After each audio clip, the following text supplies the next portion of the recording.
Hi friends, మనం ఈరోజు ఈ వీడియోలో కోడిపిల్లలు అంటే పుట్టిన కోడిపిల్లలు 30 రోజుల లోపల బాగా చనిపోతుంటాయి. అంటే రెక్కలు జారేసుకొని రెట్ట ఉంటుంది. రెట్ట బ్యాక్ సైడ్ అంటుకొని చనిపోతుంటాయి.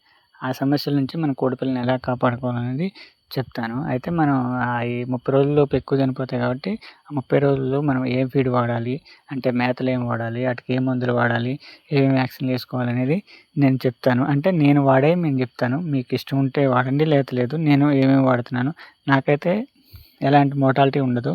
నేను అయ్యే మందులు వాడతాను, అదే ఫీడ్ వాడతా. చాలా మంచిగా ఉంటున్నాయి, గ్రోత్ కూడా పర్లేదు నేను వాడే ఫీడ్‌కి. అంటే కంపెనీ ఫీడ్‌లు ఏమి వాడను, నేను సొంతంగా వాడుకుంటా.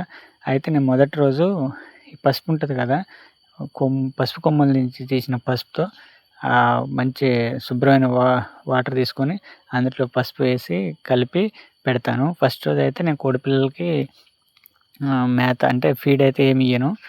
జస్ట్ పసుపు వాటర్ మాత్రం ఇస్తా.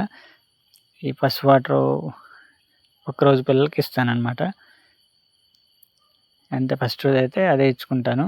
రేపు ఏమి ఇస్తాననేది రెండో రోజు రేపు వీడియోలో చెప్తాను. అట్లా 30 రోజులు ఏమేమి మందులు వాడాలి, ఏమేమి వాడాలనేది మీకు చెప్తాను. నేను వాడేవి మీకు చెప్తాను. Okay friends, thank you.